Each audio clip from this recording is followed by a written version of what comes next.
goes on in our households, it goes on at our jobs, it goes on especially on social media. And the question is, how the fuck you gonna let somebody tell you what to do with your own life?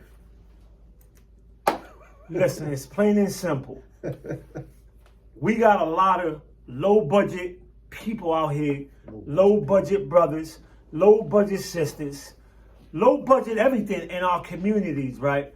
There's always trying to dictate what you should do and don't do. If you allow, if you embrace somebody's idea to tell you what you shouldn't do, I'm here to tell you, you suffer from this thing that I call low self-esteem. There's no rap about that. You are a low self-esteem person, right? Because you're allowing someone that don't have nothing in their life to tell you what to do. I'm gonna give you an example. You ever had somebody tell you what to do with your career choice? Like you literally can have an idea that you can see taking off, and you'll have somebody tell you this is what you shouldn't do with your life? All the time. I know people that tell me, why are you working at a school? They don't teach our kids. My response to that is, where you work at? See, because this is how it goes, right? You always got them people, they got a whole lot to say. That's always in somebody's fucking business, right? There's always want to put their fucking stinky ass nose in somebody else shit, right? But let me be clear. What do you have in life? Nothing. You don't have a man. You don't have life insurance. You don't have health insurance. You don't own your house. You don't own a car, right? You on warfare.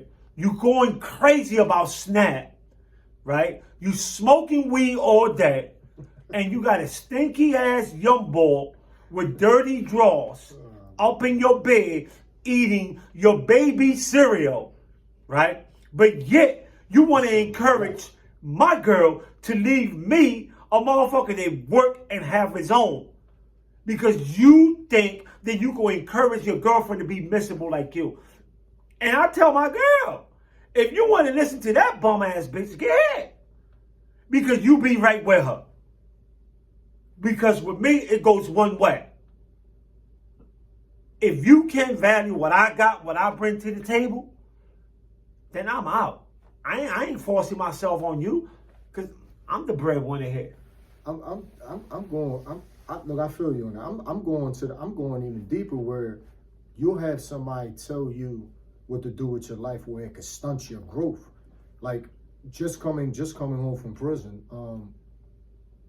we know that a lot of the employment opportunities for us, right, or avenues as a whole, are super saturated.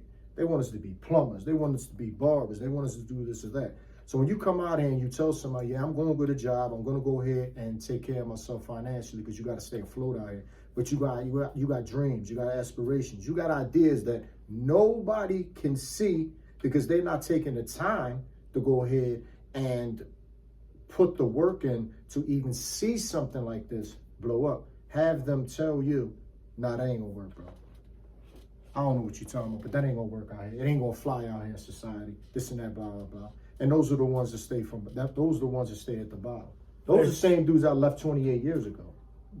Bro, nothing changed from 28, 30 years ago. We still seeing the same people. I'm pretty sure you know that. We just ran into somebody we both know, right? I left for 30, you left for 28. That was bad. And the person is still doing the same thing that they was doing in 1985. Doctor Who traveling machine. So what I'm saying, right, is this, right? How you, Mr. Low Self-Esteem, or Mrs.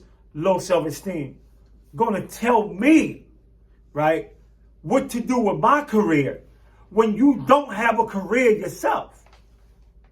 You know, and there's always dumb people that talking about, if it was me, I'd do this. If it was me, I'd do that. Well, it's not you. And you're not doing it. And you're not doing it, right? You ain't doing it. And to the people that feed into this and buy into this, right? I'm more mad at you because you should have more sense to allow a low budget, stinky ass person to tell you what to do with your career. That's why you ain't got nothing. You know what I mean? Yo, and I get it. Some of us suffer from daddy issues. Some of us suffer from mommy issues. I get it. Trust me, I get it. What I don't get is that you allow somebody to tell you, you don't want to work there because working there is like working for the cops. Where you work at? Because the last time I remember, you was in the corner trying to sell your pills, trying to sell your mother's medication to go get high. That's the only job I'll ever see you having. Every time I come to work, you in the same corner. When I leave, you in the same corner when I return. So what are we talking about here? We talking about self-esteem here. We talking about people that really care, people that live for the compliments that other people. I don't give a shit if you acknowledge me. I don't give a damn if you recognize what I've done. Because what I done, a lot of people would never, ever do. And that's facts. And I'm not trying to brag, right? But I'll tell you a little story about this little crazy kid named Suave Gonzalez. 30 years in prison. Learn how to read and write in prison. In fact, in solitary confinement. Fast forward, 2017. That same little crazy do not know how to read. Come home. Discovered the cell phone. Recorded a podcast. A lot of people told me, nobody want to hear a prison story. There's nobody want to hear podcasts. you. Some million podcasts out there. And I was like, okay, change the channel. But you ain't doing it. Okay. You don't have to listen to me. Matter of fact, I'm not change listening the to you. channel. You not doing it, I'm doing it. And guess what? That same little kid, that same little crazy people, that same little crazy dude that you thought nobody want to hear is crowned today as the first formerly incarcerated person in the United States of America, in the world, to ever win a Pulitzer Prize. But I guess you don't know what a Pulitzer Prize is because your self-esteem is this low, so you don't even know. Go search the word, right? The first person ever in America to win an IDA, which is an International Documentary Award, the equivalent of an Oscar in podcasts. Nah, you ain't got that, bro. You did 30 years in prison. I ain't The first person ever I'm not gonna to win a Signal Award, which is one of the highest awards they give out for podcasts. Oh, by the way, the first formerly incarcerated ever person to win an Apple 20 for 20. And I just won that a few weeks ago. No, you're So first in the color. so can't guess win what? If I would have let somebody or one of your low budget people out there that's listening tell me that would never happen, I'll be right with you. I'll be right with you. In the basement of somebody's house, eating the baby cereal, hoping that Donald Trump get a good heart and give me my snacks back. Ooh. Man, stop fucking playing with your life. Don't play with mine. You know why? Because I don't care what you think. I don't care what you say. I don't care what you do or whatever. You know why? Because what you eat don't make me shit, and you do not pay my bills or take care of my family. That's not just out here, though. Or even on the inside. It's the prison mentality. It's I the remember- prison I remember mentality. I remember when I first came through, right? And I got that sentence, right? And it's an adjustment. All our adjustments are different when you're in prison, right? And how you go ahead and use your first, I say, 2-3 years of your prison sentence is extremely crucial because it can guide you on the path that you'll ultimately find yourself in decades later. So whether it be the jobs people tell you to get, nah, I don't work there. Now, you don't want to be there. You want to be around the women. So there's nothing wrong with that. I'm a man. But at the same time, I knew that was going to create distractions that ultimately was going to end up having me look 10, 15 years up the line. So if you don't have the right people around you or to say the right things to you, because remember, we're talking about people dictating what you should do with your life. Now, there's good advice and then there's bad advice, but it's up to you to go ahead and choose which one you could apply to your life, right? So working in a law library was a choice that I wanted to make. I don't care what nobody was talking about. Man, But you come did on, that who because you wanted to. Because And I'm enough. pretty sure they have brothers somebody, you don't want to work with them dudes, it's funny. Everybody that worked in the library, to me, a lot of people used to say that was funny, but all them dudes that work in the law library, Oh, crazy. they all got out of jail. Oh, crazy. Yeah. All them crazy law clerks that you thought were crazy, they all got themselves out of jail. Each and one of them. Through the grace of God, we're here. So how crazy they was. So you tell me, were you crazy for believing that shit? Or is they crazy?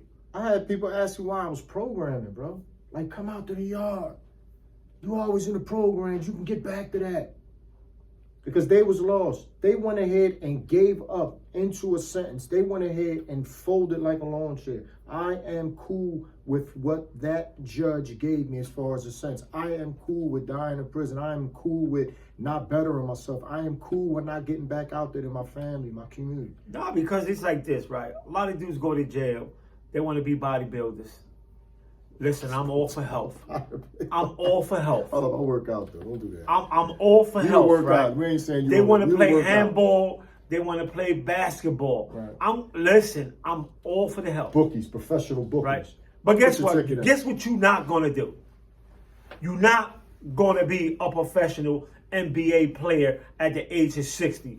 Because if you're in jail and you're not hitting the library like them crazy brother was, you by the time you wake up and smell that Keefy coffee that they give you, that trash ass shit they give you, Colombian. right? You're Train gonna be track, 60, 70 years old.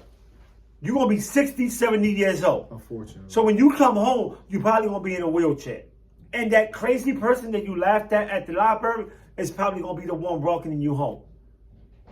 Because you're never gonna be an NBA player. You're not definitely gonna be an NFL player. Because sleeping in no metal beds in any prison across the globe gonna mess your back up. Yeah. And if you're in Philadelphia, you're gonna be walking like John Street. No. Yeah. Hold up. Sure. I'm not gonna say nothing about that John Street stuff because, all right, I got a Listen. bad back. You got a bad back, but John Listen, Street what can't I'm be saying, walking like John what Street. I'm saying is, right, these are the facts. This is the reality, right, that a lot of people don't want to talk about. Right. Right? Like I said, I really don't care if you like me, don't like me, greet me or don't greet me. Man, I sleep well. And don't tell me what to do with my life. You definitely ain't gonna tell Swag what to do with his life, cause Swag do what he want to do, right? Especially now that I'm borderline celebrity. Especially now that I'm borderline What is celebrity. borderline celebrity? Can you define what? Borderline celebrity is, right? And I'm gonna be straight up for the people. I am so happy that people in my community do not know what a Pulitzer Prize is, because I could go get some coffee. I could go to the poppy store. I could walk. I'm just a regular nut ass dude in the neighborhood. To the people that don't know, because you ain't took the time to study or Google what it is, right? But when I step out my neighborhood, when I step out my city, I get the same treatment that you give Barbara Walters. I get the same treatment you give to all these top journalists that you see on CNN. Same treatment, if not more. Right? And I'm fine with that, because I could come home and still be me. See, when you're around these celebrities, you gotta be a certain way. Right? And in doing that, you lose a little bit of yourself. That's But why do they treat you the same? they do. You have the same accomplishment that they do. They do. But does that community treat A you lot the same? of the celebrities, the ones they are real to themselves, they look at you like, bro, I wasted my time going to school for 30 years to try to get where you at, when I could just fully follow a script from But you. you're probably the only person of color in that room. To me, most of the time, I am the only person of color, right? And to me, it's important that I go into them rooms as myself. Loudmouth, Yankee hat, fitted hat, jeans. Like, you never gonna catch me out of place in them rooms, because if I get in there out of place and I'm always wearing a tuxedo around there, they're gonna look at me like, bro, that's not you. Yeah, you're not real. That's not you. You ain't get invited here because of that. You got invited because of who you are. So I always try to keep it authentic, right? And this is what I mean. I don't give a damn. I don't give a damn about what nobody think. I went to the Pulitzer Prize to receive the highest award in in journalism. When I talk about the highest, I'm at the pinnacle of this stuff. The top.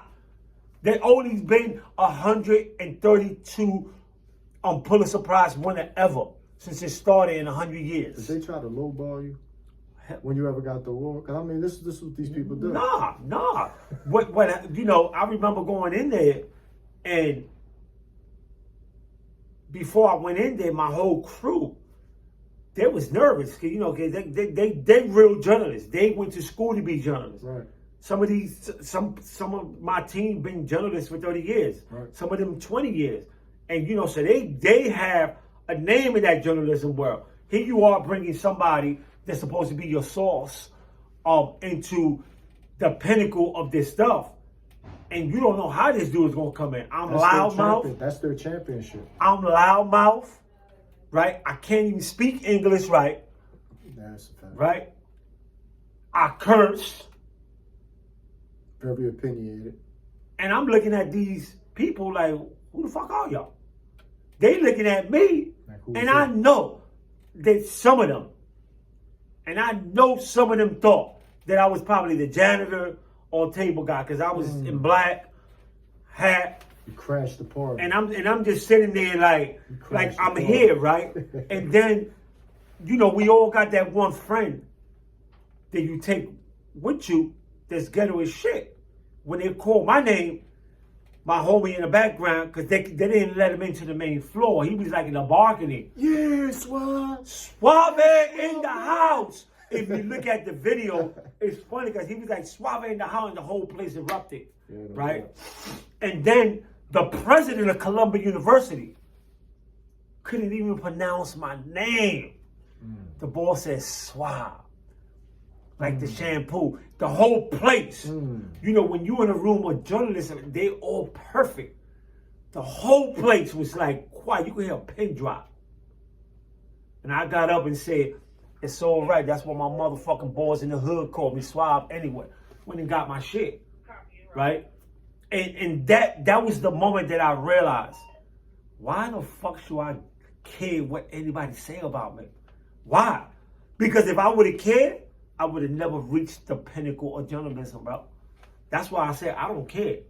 I don't care. I'm on a lane that I own right now myself. And after me, there only been one other person that won a Pulitzer. And he's in Russia, locked up. They gave it to him, the category they created for Mick. We got to interview him. Get him on You the know. show. So what I'm saying, stop letting people dictate your life, your career. It happens all the time. The world is ruled by that. Social media. Let's talk about it. I mean, I come home, right, and the first thing I do, you know, you get the phone, you're a little, you know, you taken back by it, you got a computer in your hand. That's why I said the opportunities to win are endless. So if you're losing out here, you're a loser. So I'm looking at this phone and I'm like, wow. So, you know, you go through social media, you see the food, you see the beautiful women, you see the cars, you see the trips, you see all this, right? And I'm like, damn, it's nothing that's private no longer, right? But then I'm also looking at people, because you got to get, this is deep. That social media is deep. You have the quotes that you put up represent how you feel, whether it be through your opinion or through what you're going through. So when you put that out there, you immediately have to be looking for a response. But the response you're looking for is about yourself, going back to your esteem, what it does for you. But let you go ahead and get a negative response. You twisting your face up, you looking crazy on social media, you saying stuff out of character, right? But let you go ahead and get a couple thumbs up, that little button you pushed on a like. I'll let you go ahead and hit the hearts. That's because people got life and social media twisted, right? If you're on social media and you're not monetizing, then you shouldn't be on social media. No, that's the that's the avenue that I'm talking about. about. If you're on social media just to look for validation, right, then you fall into that category that I talk about, which is you suffer from low self-esteem because you're looking for validation. And so you go on your Facebook pages, Instagram, whatever social platform you on to look for these thumbs up. I don't care. Because whether you give me a thumb up or a thumb down, I'm getting that check. Yeah, but you're already at a point. So I want to say that I'm not saying, because you obviously use social media to get you, to get to where you at today, but you did it not saying I need people to validate me. I need people to like me. I need people to like me. I need people to comment. No, I need people to know what I'm doing out here in the streets. That way I can get into the right room and ultimately go ahead and get to where I need to be. We're talking people just posting stuff all day long, even while they're at work.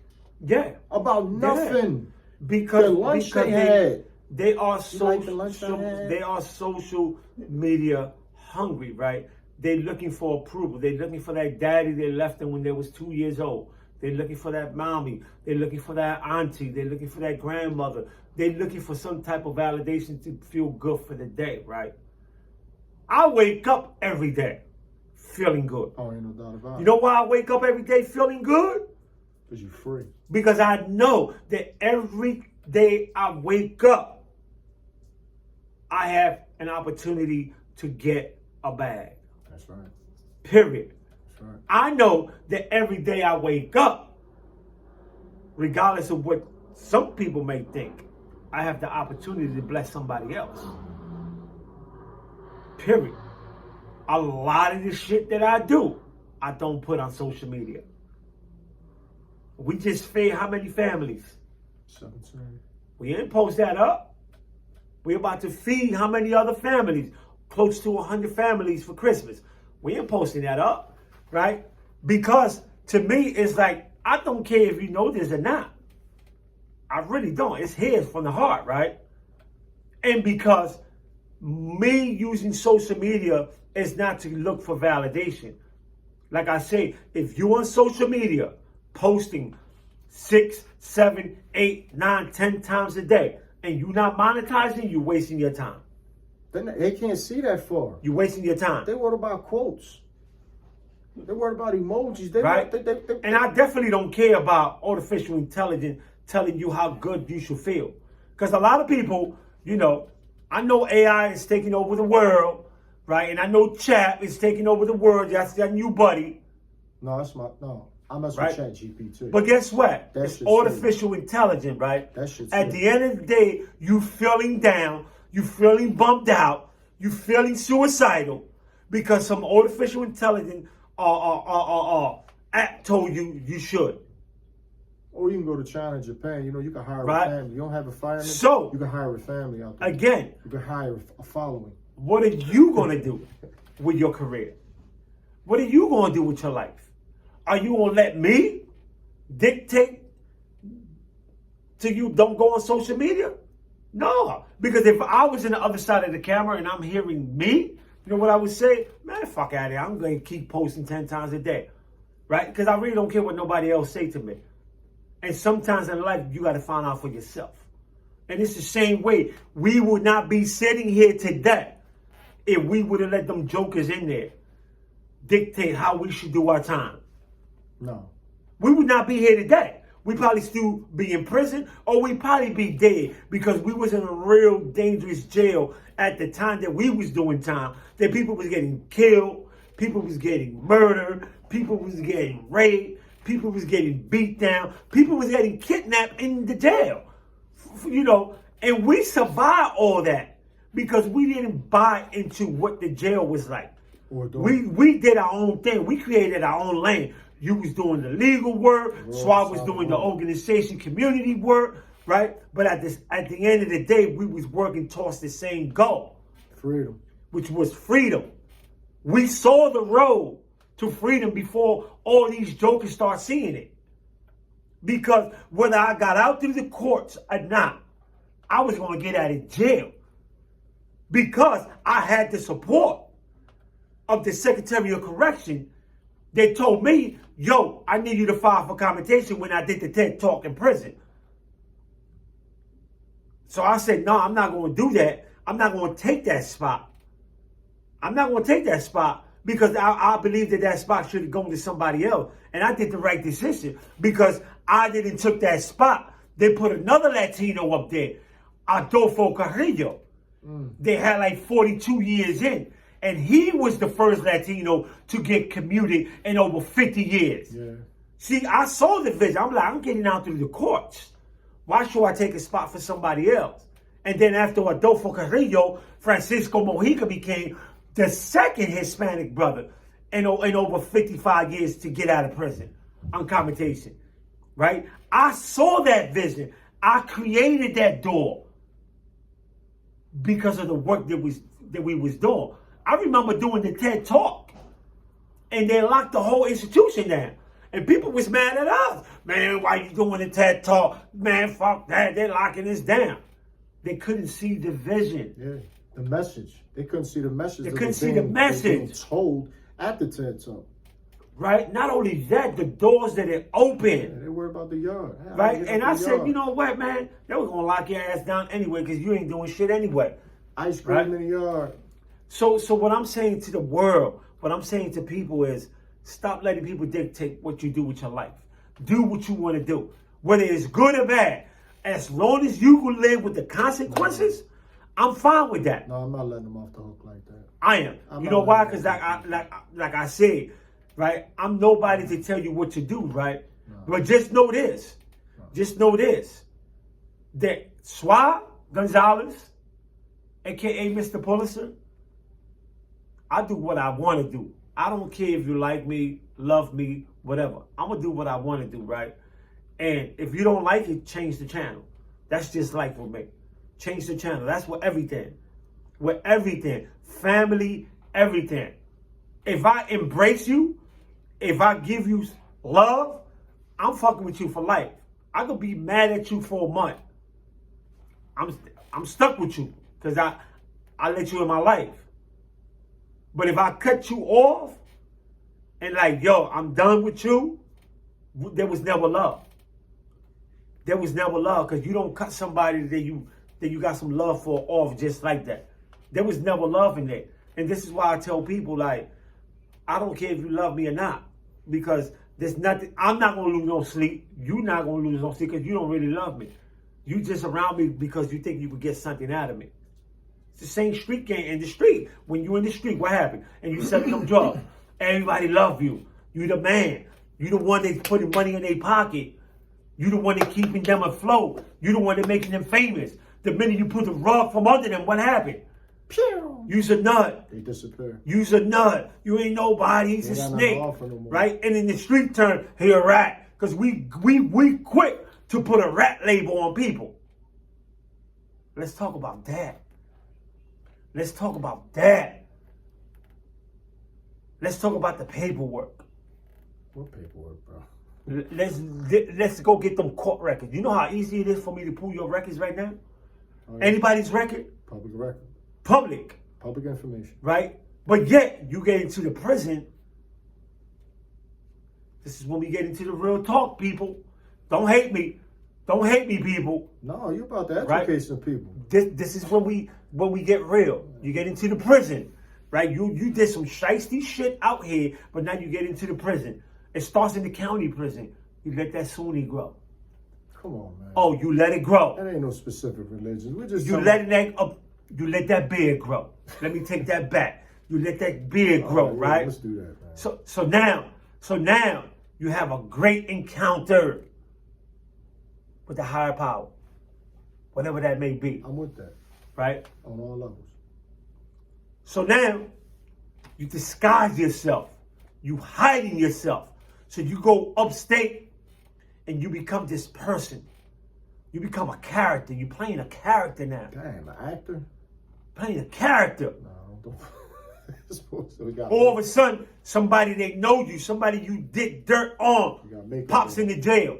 So now you put dirt in that person's name. You tell everybody in the jail, you don't want to fuck with him. He's this, he's that, he's this, he's that. Everybody in the jail don't even know you, but they all got a story about you because this dude just put dirt in your name. Slander.